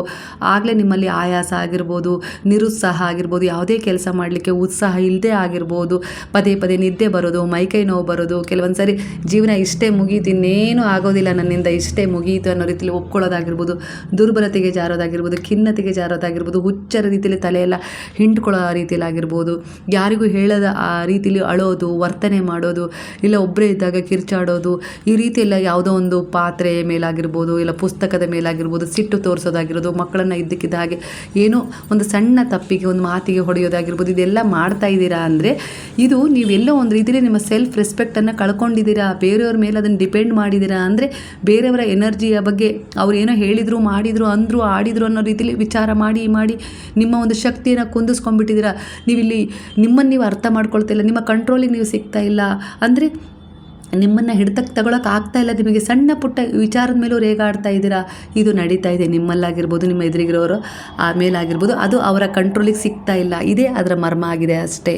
ಇದರಿಂದ ಹೊರಗೆ ಬರಬೇಕು ಅಂದರೆ ನೀವು ಆ ಸಂಬಂಧ ಇಲ್ಲ ಆ ದಾರಿಯನ್ನು ಬದಲಾಯಿಸಬೇಕು ಅಂತ ಏನಿಲ್ಲ, ಆದರೆ ನಿಮ್ಮನ್ನು ನೀವು ಬದಲಾಯಿಸ್ಕೊಳ್ಬೇಕು. ಇದಕ್ಕೆ ಸಹಾಯ ಮಾಡೋದು ನಿಮ್ಮೊಳಗಿನ ಅರಿವು. ಅದನ್ನು ಜಾಗೃತಗೊಳಿಸ್ಕೊಳ್ಳೋಕೆ ನಿಮಗೆ ಆಗೋದಿಲ್ಲ, ಯಾಕಂದರೆ ಅದರ ಸಪೋರ್ಟ್ ಯಾರೂ ನಿಮಗೆ ತಿಳಿಸಿದರೂ ಕೂಡ ಕೆಲವೊಂದು ವಿಚಾರಗಳನ್ನು ನಿಮಗೆ ಅದು ಅರ್ಥ ಆಗೋದಿಲ್ಲ. ಅದೇ ನೀವು ಗುರುವಿನ ಶರಣದಲ್ಲಿ ಹೋದಾಗ, ಭಗವಂತನ ಶರಣದಲ್ಲಿ ಹೋದಾಗ, ಆಧ್ಯಾತ್ಮಿಕ ಪ್ರಯಾಣದಲ್ಲಿ ಸಾಗಿದಾಗ, ಅಲ್ಲಿ ಮನುಷ್ಯತ್ವ, ಮಾನವೀಯತೆ, ದಯೆ, ಕರುಣೆ, ಪ್ರೇಮದ ಸೇವೆಗಳನ್ನು ಮಾಡಿದಾಗ, ಹಾಗೆ ಧ್ಯಾನಕ್ಕೆ ಶರಣಾದಾಗ, ನಾಮಸ್ಮರಣೆ ಮಾಡಿದಾಗ, ಇಲ್ಲ ಈ ರೀತಿ ದೀಪಾರಾಧನೆ, ಇವೆಲ್ಲವೂ ಹೀಲಿಂಗ್ ಮಾಡುವ ಒಂದಿಷ್ಟು ಕ್ರಿಯೆಗಳಾಗಿದ್ದಾವೆ. ಇವುಗಳ ಮೂಲಕ ನೀವು ನಿಧಾನವಾಗಿ ಹೀಲ್ ಆಗ್ತಾ ಹೋಗ್ತೀರಿ. ಯಾಕಂದರೆ ಇಲ್ಲಿ ಆಧ್ಯಾತ್ಮಿಕದ ಪ್ರಕಾರವೇ ಕೆಲವರು ಹೀಲ್ ಆಗೋದು. ಅಂದರೆ ಸೈಕಾಲಜಿ ಪ್ರಕಾರ ಅವರನ್ನು ಹೀಲ್ ಮಾಡಬೇಕು ಅಂದರೆ ಮತ್ತು ಅವರು ಟ್ರೀಟ್ಮೆಂಟ್ ಬೇಕಾಗತ್ತೆ. ಆ ರೀತಿ ಮಾಡೋಕ್ಕಾಗೋದಿಲ್ಲ ಜನಸಾಮಾನ್ಯರಿಗೆ. ಹಾಗಾಗಿ ಅವರು ದೇವರ ಮೊರೆ, ಭಗವಂತನ ಮೊರೆ, ಗುರುವಿನ ಮೊರೆ ಹೋದಾಗ ಅವರಿಂದ ಆ ಶಕ್ತಿಗಳಿಂದ, ಅವ್ರು ಮಾಡುವ ಕ್ರಿಯೆಗಳಿಂದ, ಅವರಿಂದ ಮಾಡಿಸಲ್ಪಡುವ ಕ್ರಿಯೆಗಳಿಂದ, ಒಂದು ವ್ರತ, ಒಂದು ಪೂಜೆ, ಒಂದು ಸಂಕಲ್ಪ, ಇವೆಲ್ಲದರಿಂದನೂ ಕೂಡ ಅವ್ರು ಹೀಲ್ ಆಗ್ತಾ ಹೋಗ್ತಾರೆ. ಅದೇ ರೀತಿ ದಾರಿಯಲ್ಲಿ ನೀವು ನಿಂತಿದ್ದೀರಾ. ಭಗವಂತ ನಿಮ್ಮನ್ನು ಕೈ ಬಿಟ್ಟಿಲ್ಲ. ಭಗವಂತ ಇಂಥ ಸಮಯದಲ್ಲಿ ನಿಮ್ಮನ್ನು ಅವರ ಶರಣ ಕೈ ತಗೊಳ್ತಾರೆ. ನೀನಿಲ್ಲಿ ಪದೇ ಪದೇ ಅದೇ ರೀತಿ ಒಂದು ವ್ಯಕ್ತಿತ್ವವನ್ನು ನೋಡ್ತಾ ಇದೆಯಾ, ಪದೇ ಪದೇ ಗೋಗೆರಿತಿದೆಯಾ, ಪದೇ ಪದೇ ಆ ರೀತಿ ವಿಚಾರಗಳೇ ಎದುರಾಗ್ತಾ ಇದ್ದಾವೆ ಅಂದರೆ ಅಲ್ಲಿ ಏನಾದರೂ ಬದಲಾವಣೆ ಮಾಡ್ಕೋ. ನಿನ್ನ ಒಂದು ಆತ್ಮದ ಉದ್ದೇಶವನ್ನು ಹೊರಹಾಕಲ್ಲಿ. ನೀನು ಅಲ್ಲೇ ಅದನ್ನು ಒಪ್ಕೊಂಡು ಅನಿವಾರ್ಯವಾಗಿ ಜೀವಿಸು ಅಂತ ನಾನೇನು ಹೇಳ್ತಾ ಇಲ್ಲ. ಆ ಸಂಬಂಧನೂ ಬಿಡು ಅಂತ ಹೇಳ್ತಾ ಇಲ್ಲ, ನಿನ್ನ ಗುರಿನೂ ಬದಲಾಯಿಸು ಅಂತ ಹೇಳ್ತಾ ಇಲ್ಲ. ಆದರೆ ನೀನು ನೋಡುವ ದೃಷ್ಟಿಕೋನ ಬದಲಾಯಿಸು. ನಿನ್ನ ತನವನ್ನು ಬಿಟ್ಟು ನೀನು ಬದುಕೋದೇನು ಬೇಡ. ನಿನ್ನನ್ನು ಗೌರವಿಸು, ನಿನ್ನನ್ನು ಪ್ರೀತಿಸು, ನಿನ್ನ ಸೆಲ್ಫ್ ಕಾನ್ಫಿಡೆಂಟ್ ಏನಿದೆ, ನಿನ್ನ ಒಂದು ಮನಸ್ಸಿನ ಉದ್ದೇಶ ಏನಿದೆ ಅದನ್ನು ಹೊರಗೆ ಹಾಕಕ್ಕೆ ಪ್ರಯತ್ನ ಪಡು. ಅಲ್ಲೇನಾದರೂ ಸಿಗತ್ತೆ, ಹುಡುಕು ಅಂತ ಹೇಳ್ತಾ ಇದ್ದಾರೆ. ಪದೇ ಪದೇ ಕೆಲವು ಅವಮಾನಗಳು, ನಿಂದನೆಗಳು, ಪದೇ ಪದೇ ಒಂದಿಷ್ಟು ಆಲೋಚನೆಗಳು ನಿಮ್ಮನ್ನು, ಅಂದರೆ ನಿಮ್ಮ ಸೆಲ್ಫ್ ರೆಸ್ಪೆಕ್ಟ್ ನೀವು ಹೇಗೆ ಕೊಡಬೇಕು ಅನ್ನೋದನ್ನು ನಿಮಗೆ ಕಲಿಸ್ತಾ ಇದ್ದಾವೆ. ಯಾವ ವ್ಯಕ್ತಿ ಮಾನಸಿಕವಾಗಿ, ಎಮೋಷನಲ್ ಆಗಿ ಸ್ಟೇಬಲ್ ಆಗಿರ್ತಾನೋ, ನಿಮ್ಮ ವಾಸ್ತವ ಪರಿಸ್ಥಿತಿಗಳು ಬದಲಾಗ್ತವೆ, ಹಾಗೆ ಅವು ಸ್ಟ್ರಾಂಗ್ ಆಗಿರ್ತವೆ. ಆಗ ನೀವು ದುರ್ಬಲತೆಯಿಂದ ಕುಗ್ಗಿರುವ ಜನರನ್ನು ನೋಡೋದಿಲ್ಲ. ನಿಮ್ಮ ಪ್ರೇರಣೆ ಏನಾಗಿರುತ್ತೆ, ಏನಾದರೂ ಒಂದು ಸಾಧನೆ ಮಾಡೋರ ಕಡೆ ಹೋಗಿರುತ್ತೆ, ಆಕರ್ಷಣೆ ಆಗುತ್ತೆ, ಅವರಂತೆ ನಾನು ಆಗಬೇಕು ಅನ್ನೋ ರೀತಿಯಲ್ಲಿ. ಅಂದರೆ ಅನುಕರಣೆ ಮಾಡೋದಲ್ಲ, ಒಂದು ಭರವಸೆ ತಗೊಳ್ತೀರಾ, ನಾನು ಏನಾದರೂ ಸಾಧನೆ ಮಾಡಬೇಕು, ನಾನು ನನ್ನನ್ನು ಕಂಡುಕೊಳ್ಬೇಕು ಅನ್ನೋ ರೀತಿಯಲ್ಲಿ. ಹಿಂದೆ ಗೋಗೆರಿತಾ ಸಮಯ ವ್ಯರ್ಥ ಮಾಡ್ತಾ ಇದ್ರಿ, ಅವ್ರು ಏನಂದ್ರು ಇವ್ರೇನಂದ್ರು ಹಾಗೆ ಹೀಗೆ ಅಂತೇಳಿ ಚಿಂತೆ ಮಾಡಿ ದುರ್ಬಲತೆಗೆ ಜಾರ್ತಾ ಇದ್ದ ನೀವು, ನನ್ನ ಜೀವನದಲ್ಲಿ ಏನಾದರೂ ಸಾಧಿಸಬೇಕು, ನನ್ನನ್ನು ನಾನು ಗುರುತಿಸ್ಕೊಳ್ಬೇಕು, ನನ್ನ ಕನಸುಗಳನ್ನು ಎಲ್ಲಾದರೂ ಒಂದು ರೀತಿಯಲ್ಲಿ ಸಾಕಾರಗೊಳಿಸ್ಕೊಳ್ಬೇಕು, ಇದಕ್ಕೋಸ್ಕರ ನಾನು ಒಂದು ನಿರ್ಧಾರವನ್ನು ಮಾಡಬೇಕು, ಆ ನಿರ್ಧಾರವನ್ನು ಅವರ ಎದುರಿಗೆ ಇಡಬೇಕು ಅನ್ನೋ ರೀತಿಯಲ್ಲಿ ನಿಮ್ಮ ಜೀವನದಲ್ಲಿ ಒಂದು ಪರಿವರ್ತನೆಯನ್ನು ತಗೊಳ್ತೀರಾ. ಕೆಲವರು ಇಷ್ಟು ಬದಲಾವಣೆಯನ್ನು ಕಾಣಲಿಕ್ಕೆ, ದುರ್ಬಲತೆಯಿಂದ ಹೊರಗೆ ಬರಲಿಕ್ಕೆ ಕೌನ್ಸಿಲಿಂಗ್ ತಗೊಳ್ತಾನೂ ಇರ್ಬೋದು, ತಗೊಂಡು ಇರಬಹುದು ಇದರಲ್ಲಿ ಕೆಲವರು. ಆದರೆ ಇದರ ಅಗತ್ಯ ಈಗಿನ ಒಂದು ವರ್ತಮಾನದ ಭೌತಿಕ ಜಗತ್ತಿಗೆ ಇರ್ಬೋದು. ಆದರೆ ಹಿಂದೆಲ್ಲ ಆ ಒಂದು ಕೌನ್ಸಿಲಿಂಗನ್ನು ಭಗವಂತನಿಂದನೇ ತಗೊಳ್ತಿದ್ರು. ಒಂದು ಆರಾಧನೆ ಆಗಿರ್ಬೋದು, ಹಾಗೆ ಅವರಲ್ಲಿ ಶರಣಾಗೋದು, ವ್ರತ ಮಾಡೋದು, ಒಂದು ಸಂಕಲ್ಪ ಮಾಡೋದು, ಒಂದು ಅವರ ನಾಮಸ್ಮರಣೆ ಮಾಡೋದು, ಈ ರೀತಿ ಎಲ್ಲ ಮಾಡೋದ್ರಿಂದ ಅದು ಹೀಲ್ ಆಗ್ತಿದ್ರು ಅವರು. ಅಂದರೆ ಆ ಭಗವಂತನ ಶರಣದಲ್ಲಿ ಹೋದವ್ರನ್ನ ಅವ್ರು ಯಾವತ್ತಿಗೂ ಕೈ ಬಿಡೋದಿಲ್ಲ. ನನ್ನ ಶರಣದಲ್ಲಿ ಯಾರು ಬಂದಿದ್ದಾರೋ ಅವರ ಸಂಪೂರ್ಣ ಭಾರ ನನ್ನದು ಅನ್ನೋ ರೀತಿಯಲ್ಲಿ ಆ ಗುರು ಆಗಿರ್ಬೋದು, ಯಾವುದೇ ಒಂದು ರೀತಿಯ ಋಷಿ ಮುನಿಗಳಾಗಿರ್ಬೋದು, ಆಗಿನ ಕಾಲದಲ್ಲಿ ಅವರನ್ನು ಹೀಲ್ ಮಾಡ್ತಾ ಇದ್ರು. ಅದೇ ರೀತಿ ಈಗ ಅದನ್ನು ಭೌತಿಕವಾಗಿ ಈ ಜಗತ್ತಿಗೆ ನಾವು ಕನ್ವರ್ಟ್ ಮಾಡಿ ನೋಡೋದಾದರೆ ಕೌನ್ಸಿಲಿಂಗ್ ತಗೊಳ್ತಾರೆ. ಅವರ ಆಧಾರದ ಮೇಲೆ ಕೆಲವೊಂದು ಪುಸ್ತಕ ಇವೆಲ್ಲ ಸ್ಟಡಿ ಮಾಡಿ ಕೌನ್ಸಿಲಿಂಗ್ ತಗೊಂಡಿದ್ದೀರಾ ಅನ್ನೋ ರೀತಿಯಲ್ಲೂ ಕೂಡ ಕೆಲವರ ಎನರ್ಜಿಗೆ ಕಾಣಿಸ್ತದೆ. ಇದಕ್ಕೆ ಸರಳ ಪರಿಹಾರ ಭಗವಂತನ ಶರಣ, ಗುರುವಿನ ಶರಣ. ಅವರಿಗೆ ತಿಳಿಯದ್ದು ಏನೂ ಇಲ್ಲ, ಹಿಂದೇನಾಗಿತ್ತು ಏನಾಯಿತು, ಮುಂದೇನು ಬೇಕು, ಹಾಗೆ ಈಗ ನೀವು ಯಾವ ರೀತಿ ಕೆಲಸ ಮಾಡಬೇಕು ಎಲ್ಲದರ ಅರಿವು ಅವರಿಗಿರುತ್ತೆ. ಹಾಗಾಗಿ ಅವರ ಶರಣದಲ್ಲಿ ಬಂದಮೇಲೆ ನೀವು ತುಂಬಾ ಬದಲಾಗಿದ್ದೀರಾ, ತುಂಬಾ ಸ್ಟ್ರಾಂಗ್ ಆಗಿದ್ದೀರಾ, ಕೆಲವು ನಿರ್ಧಾರಗಳನ್ನು ತಗೊಂಡಿದ್ದೀರಾ, ಹಾಗೆ ಕೆಲಸಕ್ಕೂ ಕೂಡ ಸೇರಿಕೊಂಡಿದ್ದೀರಾ, ಕೆಲಸದಲ್ಲೂ ಕೂಡ ಒಂದು ಉನ್ನತವಾದ ಮಟ್ಟಕ್ಕೆ ಇನ್ನೂ ಹೋಗಬೇಕು ಅನ್ನೋ ಒಂದು ಯೋಜನೆ ಇಟ್ಕೊಂಡಿದ್ದೀರಾ. ಹಾಗೆ ಎಲ್ಲೋ ಒಂದು ರೀತಿಯಲ್ಲಿ ಸೋಮಾರಿತನ ಬಂತ, ಅದಕ್ಕೊಂದು ಸಂದೇಶ ಸಿಕ್ತು. ಯಾಕಂದರೆ ನೀವು ಈ ಗುರುವಿಗೆ ಕನೆಕ್ಟ್ ಆಗಿದ್ದೀರಾ, ಅವರ ಮೂಲಕ ನಿಮಗೊಂದು ಸಂದೇಶವನ್ನು ಅವ್ರು ಕಳಿಸ್ತಾರೆ. ಹೇಗೆ ಅಂದರೆ ನೀನು ಆಯಾಸ ಆಗಿದೆ, ಸೋಮಾರಿತನ ಬಂದಿದೆ, ಇವೆಲ್ಲವೂ ನಿನ್ನಿಂದ ದೂರ ಆಗಬೇಕು ಅಂದರೆ ಹೀಲ್ ಆಗು, ಒಂದು ಮಂತ್ರ ಜಪ ಮಾಡು, ಒಂದು ನಾಮಸ್ಮರಣೆ ಮಾಡು, ಒಂದು ಪೂಜೆ ಮಾಡು, ದೀಪಾರಾಧನೆ ಮಾಡು. ಇವೆಲ್ಲ ಪ್ರಕ್ರಿಯೆಗಳು ನಿನ್ನನ್ನು ಹೀಲ್ ಮಾಡ್ತವೆ, ಮತ್ತೆ ನಿನ್ನನ್ನು ಸ್ಟ್ರಾಂಗ್ ಮಾಡ್ತವೆ. ಅಂದರೆ ಮತ್ತೆ ಇವು ನಿಮ್ಮನ್ನು ಚಾರ್ಜ್ ಮಾಡ್ತವೆ. ಹೀಗೆ ನೀವು ನಿಮ್ಮ ಮನಸ್ಥಿತಿಯನ್ನು ಕಂಟ್ರೋಲ್ ಮಾಡ್ಕೊಳ್ಳೋಕ್ಕೆ ಶುರು ಮಾಡಿದ ತಕ್ಷಣ ನಿಮ್ಮ ಯಾವುದೇ ರೀತಿ ಒಂದು ಸಂಬಂಧದಲ್ಲಿ ಏನೇ ಒಂದು ಘಟನೆಗಳು, ಏನೇ ಒಂದು ರೀತಿಯಲ್ಲಿ ನಿಮಗೆ ಏನೇ ಅಂದು ಆಡ್ಕೊಂಡ್ರೂ ಕೂಡ ನೀವು ವೀಕ್ ಆಗೋದಿಲ್ಲ. ಆವಾಗ ಅದನ್ನು ಇಗ್ನೋರ್ ಮಾಡ್ತೀರಾ, ಮುಂದೆ ಸಾಕ್ತೀರಾ. ಇದೇ ನಿಮ್ಮ ಮೊದಲ ಹೆಜ್ಜೆ ಆಗಿರುತ್ತೆ. ಅಂದರೆ ನಿಮ್ಮನ್ನು ನೀವು ಯಾವಾಗ ಕಂಟ್ರೋಲ್ ಮಾಡ್ಕೊಳ್ತೀರೋ ನೆಕ್ಸ್ಟ್ ಲೆವೆಲಿಗೆ ನೀವು ಹೋಗ್ತೀರಾ. ಒತ್ತಾಯಿಸಿ ಎಲ್ಲವನ್ನು ಪಡ್ಕೊಳ್ಳೋದನ್ನು ಬಿಟ್ಟಿದ್ದೀರಾ ಅಂದ ತಕ್ಷಣ ನೀವು ನಿಮ್ಮ ಎನರ್ಜಿನ ಒಂದು ಸರಿಯಾದ ಜಾಗಕ್ಕೆ ಎನರ್ಜಿನ ಬಳಸ್ಕೊಳ್ಳೋ ಅಂತ ಒಂದು ಜ್ಞಾನ ಬರುತ್ತೆ. ಯಾಕಂದರೆ ಆ ಎನರ್ಜಿ ಎಲ್ಲಿ ಎಷ್ಟರ ಮಟ್ಟಿಗೆ ನೀವು ಬಳಸಬೇಕು ಅನ್ನೋದು ಜ್ಞಾನ ನಿಮಗೆ ಬಂತು ಅಂದರೆ ಎರಡನೇ ಹೆಜ್ಜೆಯಿಂದ ನೀವು ಮುಂದೆ ಹೋಗ್ತೀರಾ. ಬೇರೆಯವರನ್ನು ಒಪ್ಸೋಕೆ ಇಲ್ಲ ಸಮಾಧಾನ ಪಡಿಸೋಕೆ ಇಲ್ಲ ಯಾವುದೋ ರೀತಿಯಲ್ಲಿ ಗೋಗೆರೇಕೆ ಬಳಸ್ತಾ ಇದ್ದ ಎನರ್ಜಿ ಈಗ ಉಳಿಯುತ್ತೆ. ಅದು ನಿಮಗೆ ಏನೋ ಒಂದು ಸಹಾಯ ಮಾಡ್ಕೊಳ್ಳೋಕ್ಕೆ, ಅಂದರೆ ನಿಮ್ಮ ಗುರಿ ತಲುಪಲಿಕ್ಕೆ, ನಿಮ್ಮನ್ನು ಒಂದು ಸ್ವಮೌಲ್ಯವನ್ನು ತಿಳ್ಕೊಳ್ಳೋಕ್ಕೆ, ಏನಾದರೂ ಒಂದು ಸಾಧನೆ ಮಾಡಲಿಕ್ಕೆ ಆ ಎನರ್ಜಿ ಖರ್ಚಾಗಕ್ಕೆ ಶುರುವಾಗುತ್ತೆ. ಈಗ ಅಂದರೆ ಸರಿಯಾದ ಜಾಗಕ್ಕೆ ಅದು ವಿನಿಯೋಗ ಆಗ್ತಾ ಇದೆ. ಯಾರು ತಮ್ಮ ಎನರ್ಜಿನ ಇನ್ನೊಬ್ಬರು ಮೇಲೆ ಹಾಕಕ್ಕೆ ಶುರು ಮಾಡ್ತಾರೋ, ಅಂದರೆ ಅದು ಬೇರೆ ಬೇರೆ ಭಿನ್ನವಾದ ಒಂದು ಕ್ರಿಯೆಗಳೊಂದಿಗೆ, ಅಂದರೆ ಯಾರೇನು ಅಂದ್ಕೊಂಡ್ರು, ಹಾಗೆ ಹೀಗೆ ಮೆಸೇಜ್ ಮಾಡಿಲ್ಲ, ನನ್ನಿಂದ ಏನಾದರೂ ತಪ್ಪಾಯ್ತಾ, ಈ ರೀತಿ ವಿಚಾರಗಳ ಎನರ್ಜಿಯನ್ನು ವ್ಯರ್ಥವಾಗಿ ನೀವು ಖರ್ಚು ಮಾಡೋಕ್ಕೆ ಶುರು ಮಾಡಿದ್ರಿ ಅಂದರೆ ನಿಮ್ಮ ಎನರ್ಜಿ ಡ್ರೇ ಆಗುತ್ತೆ. ನೀವು ಸ್ಥಿರವಾಗಿ ನಿಲ್ಲೋದಿಲ್ಲ, ಸರಿಯಾದ ತೀರ್ಮಾನಗಳನ್ನು ತೊಗೊಳಕ್ಕಾಗೋದಿಲ್ಲ, ದುರ್ಬಲರಾಗ್ಬಿಡ್ತೀರಾ, ಜೀವನದಲ್ಲಿ ಏನೂ ದಾರಿ ಕಾಣ್ತಾ ಇಲ್ಲ, ಮುಗೀತು ನನ್ನ ಜೀವನ ಅನ್ನೋ ರೀತಿಯಲ್ಲಿ ಒಪ್ಕೊಂಡ್ಬಿಡ್ತೀರಾ. ಎನರ್ಜಿನ ಬೇರೆಯವ್ರ ಕಡೆ ಬೇರೆದ್ರ ಕಡೆ ಗಮನ ಹರಿಸಿ ಅದನ್ನು ಕಳ್ಕೊಂಡಷ್ಟು ನಿಮ್ಮ ಒಂದು ಗ್ರೋತ್ ನಿಲ್ಲಕ್ಕೆ ಶುರುವಾಗುತ್ತೆ ಅನ್ನೋದು ಇದರ ಅರ್ಥ. ಈ ರೀತಿ ಬೇರೆ ಅನವಶ್ಯಕವಾದ ವಿಚಾರಗಳ ಬಗ್ಗೆ ಕೆಲವೊಂದು ಒಪ್ಪಿಸೋದು, ಕೆಲವರಿಂದ ನನ್ನಿಂದ ಏನಾದರೂ ತಪ್ಪಾಯ್ತಾ ಅನ್ನೋ ರೀತಿಯಲ್ಲಿ ರಿಕ್ವೆಸ್ಟ್ ಮಾಡ್ಕೊಳ್ಳೋದು, ಈ ರೀತಿ ಅನಗತ್ಯ ಒಂದು ಎನರ್ಜಿಯನ್ನು ಖರ್ಚು ಮಾಡೋದನ್ನು ಬಿಟ್ಟಾಗ ನಿಮ್ಮ ಗ್ರೋತ್ ಕಡೆ ಅದು ಗಮನ ಹರಿಸುತ್ತೆ. ನಿಮ್ಮ ಒಂದು ಸೆಲ್ಫ್ ಕಾನ್ಫಿಡೆಂಟ್ ಬೆಳೆಸೋದಾಗಿರ್ಬೋದು, ಆರೋಗ್ಯದ ಕಡೆ ಗಮನ ಕೊಡೋದಾಗಿರ್ಬೋದು, ಶಿಸ್ತಿನ ಕಡೆ ಗಮನ ಕೊಡೋದಾಗಿರ್ಬೋದು, ನಿಮ್ಮ ದೈಹಿಕ ಹಾಗೆ ಮಾನಸಿಕ ಒಂದು ವಿಚಾರದ ಕಡೆ ಗಮನ ಕೊಡೋದಾಗಿರ್ಬೋದು. ಅಂದರೆ ನಿಮ್ಮಲ್ಲೇ ಯಾವುದೋ ಒಂದು ಕಲೆ ಇತ್ತಪ್ಪ, ಒಂದು ಟೈಲರಿಂಗ್ ಬರುತ್ತೋ, ಒಂದು ಡಿಸೈನ್ ಮಾಡೋದು ಬರುತ್ತೋ ಬಟ್ಟೆ ಮೇಲೆ, ಇಲ್ಲ ಅಂದರೆ ಹಾಡು ಹೇಳೋದು ಬರುತ್ತೋ, ಹಾಡು ಹೇಳ್ಕೊಡೋದು ಬರುತ್ತೋ, ಡ್ಯಾನ್ಸ್ ಬರುತ್ತೋ, ಹಾಗೆ ಯಾವುದೋ ಒಂದು ರೀತಿ ಟೀಚಿಂಗ್ ಬರುತ್ತೋ, ಏನೋ ಒಂದು ನಿಮ್ಮಲ್ಲೇ ಒಂದು ನಿಮ್ಮ ಒಂದು ವ್ಯಕ್ತಿತ್ವ ಕನಸು ಕಂಡಿತ್ತು ಸಣ್ಣಕ್ಕಿದ್ದಾಗ, ಅದನ್ನು ಈಡೇರಿಸ್ಕೊಳ್ಳೋದೇ ನಿಮ್ಮ ಆತ್ಮದ ಉದ್ದೇಶ ಆಗಿತ್ತು. ಅಲ್ಲಿ ಇಲ್ಲದು ಮರೆಮಾಚೋಗಿತ್ತು. ಒಂದು ಸಂಬಂಧದಲ್ಲಿ ಬಂದ ಮೇಲೆ ಅನಿವಾರ್ಯವಾಗಿ ಅದರಲ್ಲಿ ಜೋಡಿಸಲ್ಪಟ್ಟ ನಂತರ ಅವರೇ ನನ್ನ ಜಗತ್ತು ಅನ್ನೋ ರೀತಿಯಲ್ಲಿ ಒಪ್ಕೊಂಡ್ಬಿಟ್ಟಿದ್ರಿ. ಎಲ್ಲ ರೀತಿಯಲ್ಲಿ ಮಕ್ಕಳು, ಗಂಡ ಅನ್ನೋ ರೀತಿಯಲ್ಲಿ, ಅತ್ತೆ ಮಾವ ಅನ್ನೋ ರೀತಿಯಲ್ಲಿ ಸೇವೆ ಸಲ್ಲಿಸಲಿಕ್ಕೆ ನಿರಂತರವಾಗಿ ಅದರ ಕಡೆ ಗಮನ ಹರಿಸಿದ್ರಿ. ಇಲ್ಲಿ ನಿಮ್ಗೆ ಅನಿವಾರ್ಯವಾಗಿ ನೀವು ಬಳಸ್ಕೊಂಡ್ರೆ ಹೊರತು ಎಲ್ಲರೂ ನಿಮ್ಮನ್ನು, ನಿಮ್ಮ ಕಷ್ಟ ದುಃಖ ಸುಖ ಏನು ಅಂತೇಳಿ ಯಾರೂ ಕೇಳಲಿಲ್ಲ. ಆದರೆ ಈಗ ನೀವು ಯಾವಾಗ ನಿಮ್ಮ ಮೌಲ್ಯವನ್ನು ತಿಳ್ಕೊಂಡ್ರೋ ಆಗ ನೀವು ಸೆಲ್ಫ್ ಕಾನ್ಫಿಡೆಂಟ್, ಅಂದರೆ ನಿಮ್ಮದೇ ಆದ ಒಂದು ಉದ್ದೇಶ ಏನು ಅದು ಅಂತ್ಯ ಆಗಿತ್ತಲ್ಲ ಅದನ್ನು ಮತ್ತೆ ಪುನರ್ಚೇತರಿಸ್ಕೊಳ್ತೀರಾ. ಅದರ ನಂತರ ನೀವು ಅದರ ಆಧಾರದ ಮೇಲೆ ಕೆಲಸ ಮಾಡೋಕ್ಕೆ ಶುರು ಮಾಡ್ತೀರಾ. ಖಂಡಿತ ನನಗೂ ಸ್ವಲ್ಪ ಸಮಯ ಕೊಡೋಣ, ನನ್ನಲ್ಲಿ ಒಂದಿಷ್ಟು ಏನೋ ಒಂದು ಕಲೆ ಇದೆಯಲ್ಲ ಅದನ್ನು ನಾನು ತೋರಿಸೋಣ, ಮಾಡೋಣ ಅನ್ನೋ ರೀತಿ ಅದ್ರ ಕಡೆ ನೀವು ಫೋಕಸ್ ಮಾಡ್ತೀರಿ. ಇದು ನಿಮ್ಮ ಆತ್ಮದ ಉದ್ದೇಶ ಆಗಿತ್ತು. ಯಾಕಂದರೆ ನೀವು ಕಂಡ ಕನಸು ಇದೇ ಆಗಿತ್ತು, ಇಲ್ಲಿ ನಾನು ಏನಾದರೂ ಮಾಡಬೇಕು, ಹಿಂದೆ ನನಗಾಗಿಲ್ಲ ಜನ್ಮದಲ್ಲಿ, ಈ ಜನ್ಮದಲ್ಲಿ ಅದನ್ನು ಪೂರ್ಣಗೊಳಿಸ್ಕೊಳ್ಬೇಕು ಅಂತ ಅಲ್ಲಿ ಬಂದಿರ್ತಾರೆ. ಅದರ ಮಧ್ಯೆ ಈ ಸಂಬಂಧಗಳು ಬಂದು ನಿಮಗೆಲ್ಲೋ ಒಂದು ರೀತಿಯಲ್ಲಿ ಆ ಒಂದು ಕನೆಕ್ಷನ್ ತಪ್ಪಿಸಿರ್ತವೆ. ಆದರೆ ಆತ್ಮದ ಉದ್ದೇಶ ಅದೇ ಆಗಿರೋದ್ರಿಂದ ಕೆಲವೊಂದು ಸಾರಿ ಈ ರೀತಿ ಅನವಶ್ಯಕವಾದ ನೋವುಗಳು, ಗಲಾಟೆಗಳು, ಸಮಸ್ಯೆಗಳು ಎದುರಾಗಿ ನಿಮ್ಮನ್ನು ಯಾರೂ ಅರ್ಥ ಮಾಡ್ಕೊಳ್ತಾ ಇಲ್ಲ, ನಾನು ನನಗೋಸ್ಕರ ಏನಾದರೂ ಮಾಡಬೇಕು ಅನ್ನೋ ರೀತಿಯಲ್ಲಿ ಛಲ ಹುಟ್ಟಿಸಿ ಈ ರೀತಿ ಪರಿವರ್ತನೆಯನ್ನು ತರುತ್ತೆ. ನಿಮ್ಮ ಕರ್ಮ ನಿಮ್ಮನ್ನು ಒಂದು ಸದುದ್ದೇಶಕ್ಕೆ ಒಳಪಡಿಸುತ್ತೆ. ಯಾವುದು ನಿಮ್ಮ ಜೀವನದಲ್ಲಿ ಮಹತ್ವ ಅಂತೇಳಿ ಅನ್ಸ್ಕೊಂಡಿತ್ತು ಆ ವ್ಯಕ್ತಿಯ ವಿಚಾರ ಆಗಿತ್ತಲ್ಲ, ಈಗ ಹಾಗಲ್ಲ. ಈಗ ಮೊದಲು ನೀವು ನಿಮ್ಮ ವ್ಯಕ್ತಿತ್ವ, ನಿಮ್ಮ ವಿಚಾರ ಮಹತ್ವ ಉಳ್ಳದ್ದು ಅಂತೇಳಿ ಅನ್ಸ್ಕೊಳ್ಳೋಕೆ ಶುರು ಮಾಡುತ್ತೆ. ಈಗ ನೀವು ನಿಮ್ಮ ಜೀವನದಲ್ಲಿ ಸ್ವಲ್ಪ ಬ್ಯುಸಿ ಆಗ್ತಿರಲ್ಲ, ಆಗ ನಿಮಗೆ ಅನವಶ್ಯಕವಾದ ವಿಚಾರಗಳ ಕಡೆ ಗಮನ ಹೋಗೋದಿಲ್ಲ. ಯಾವುದನ್ನು ಎಷ್ಟರ ಮಟ್ಟಿಗೆ ಉಪಯೋಗಿಸ್ಕೊಳ್ಬೇಕು, ಎಷ್ಟರ ಮಟ್ಟಿಗೆ ಅದಕ್ಕೆ ಮಹತ್ವ ಕೊಡಬೇಕು ಅನ್ನೋದನ್ನು ಅರ್ಥ ಮಾಡಿಕೊಂಡ ಕ್ಷಣ ನಿಮ್ಮ ವ್ಯಕ್ತಿತ್ವ ಹೊಸದೊಂದು ರೂಪ ಪಡ್ಕೊಳುತ್ತೆ. ಅದರ ಆಧಾರದ ಮೇಲೆ ನೀವು ಏನಾದರೂ ಒಂದು ಮಾಡಬೇಕು, ಸಾಧನೆ ಮಾಡಬೇಕು, ನನ್ನ ಜವಾಬ್ದಾರಿಗಳನ್ನು ನಿರ್ವಹಿಸೋದ್ರ ಜೊತೆಗೆ, ಕರ್ತವ್ಯಗಳನ್ನು ನಿರ್ವಹಿಸೋದ್ರ ಜೊತೆಗೆ ನಾನು ಕೂಡ ಏನಾದರೂ ನನ್ನ ತನವನ್ನು, ವ್ಯಕ್ತಿತ್ವವನ್ನು ಸ್ಟ್ರಾಂಗ್ ಮಾಡ್ಕೊಳ್ಬೇಕು ಅನ್ನೋ ವಿಚಾರ ನಿಮ್ಮ ಮನಸ್ಸಲ್ಲಿ ಬಂದಿದೆ. ನಿಮ್ಮ ಸಂತೋಷವನ್ನು ಹೊರಗಿನ ಜಗತ್ತಿನ ಜೊತೆ ಹೋಲಿಸಿ ನೋಡ್ಕೊಳ್ಳೋದು ಬೇಡ. ನಿಮ್ಮ ಸಂತೋಷ ನಿಮ್ಮ ಕೈಯಲ್ಲಿರಬೇಕು. ನೀವು ನಿಮ್ಮನ್ನು ಅರ್ಥ ಮಾಡ್ಕೊಳ್ಳೋಕೆ ಶುರು ಮಾಡಿದ ಕ್ಷಣದಿಂದ ನಿಮ್ಮ ಕಾನ್ಫಿಡೆಂಟ್ ಹೆಚ್ಚಾಗತ್ತೆ. ನಿಮ್ಮಿಂದ ಎಷ್ಟೇ ಒಂದು ಅಂತರವನ್ನು ಇಟ್ಟಾಗಲೂ ನೀವು ಅವ್ರ ಹತ್ರ ಹೋಗ್ತೀರಾ ಅನ್ನೋದು, ನೀವಾಗಿ ಮಾತಾಡಿಸ್ತೀರಾ ಅನ್ನೋದು ಅವರಿಗೆ ಗೊತ್ತಾದ ತಕ್ಷಣ ಅವರು ಆ ರೀತಿ ಅನಿವಾರ್ಯವಾಗಿ ನಿಮ್ಮನ್ನು ಬಳಸ್ಕೊಳ್ಳೋಕೆ ಶುರು ಮಾಡ್ತಿದ್ರು. ಆದರೆ ಈಗ ನಿಮ್ಮಲ್ಲಾದ ಆ ಬದಲಾವಣೆ ಎಲ್ಲೋ ಒಂದು ರೀತಿಲಿ ಅವರಿಗೆ ಒಂದು ಯೋಚಿಸುವಂತೆ ಮಾಡ್ತಾ ಇದೆ ಅನ್ನೋ ರೀತಿಲಿ ಕೂಡ ಕಾಣಿಸ್ತಾ ಇದೆ.